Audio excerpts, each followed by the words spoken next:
Good morning, students. Welcome to the YouTube digital classroom of Lal Bagh girls inter college. मैं Mrs N Singh.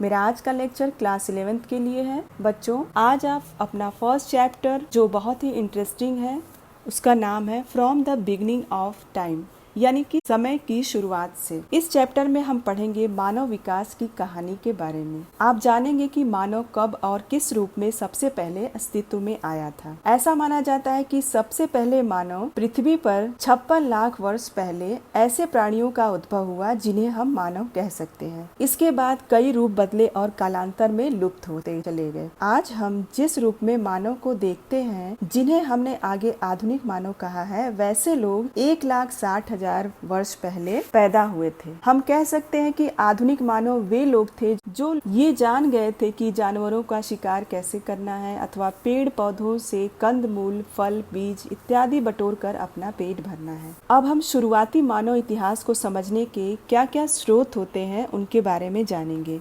यानी कि कौन कौन से हमें आदि मानव को जानने के लिए सबूत मिले हैं। तो फर्स्ट है ह्यूमन फॉसिल्स, यानी मानव जीवाश्म, जिसके बारे में हम डिटेल में अभी पढ़ेंगे।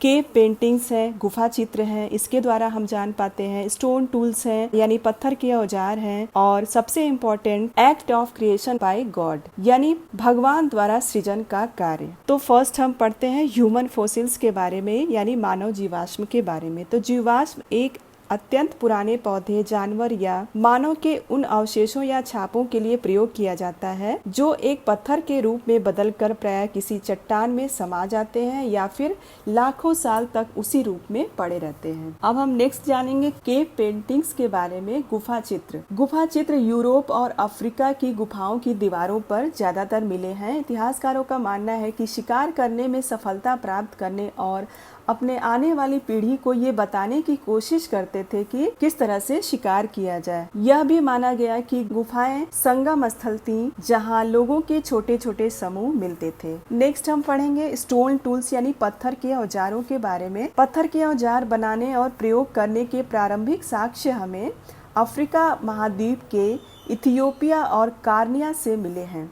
इतिहासकारों का ऐसा मानना है कि अर्ली ह्यूमन जब शिकार करने के लिए जाता था तो इस प्रकार के औजारों का प्रयोग करता रहा होगा। ऑस्ट्रेलोपिथिकस संभवतः पत्थर के औजार बनाने वाले सर्वप्रथम मानव माने गए हैं। अब नेक्स्ट हम जानेंगे act of creation bye God, यानी कि भगवान द्वारा सृजन का कार्य। ऐसा माना जाता है कि अगर मानव अस्तित्व में है तो कहीं न कहीं इस पृथ्वी की संरचना भगवान द्वारा हुई होगी। लगभग 200 वर्ष पहले सर्वप्रथम ऐसी खोजें की गयी तो अधिकांश विद्वानों ने यह मानने से इनकार कर दिया कि खुदाई में मिले जीवाश्म और पत्थर के औजार एवं चित्रकारियों जैसे अन्य चीजें वास्तव में मनुष्य के आदिकालीन रूप से संबंध रखती हैं। इन विद्वानों की यह हिचकिचाहट आमतौर पर बाइबल के ओल्ड टेस्टामेंट में अभिव्यक्त इस धारणा पर आधारित थी कि परमेश्वर ने सृष्टि की रचना करते समय अन्य प्राणियों के साथ साथ मनुष्य को भी बनाया। अब हम नेक्स्ट वीडियो में इस चैप्टर का अगला पार्ट पढ़ाएंगे। Thanks for watching.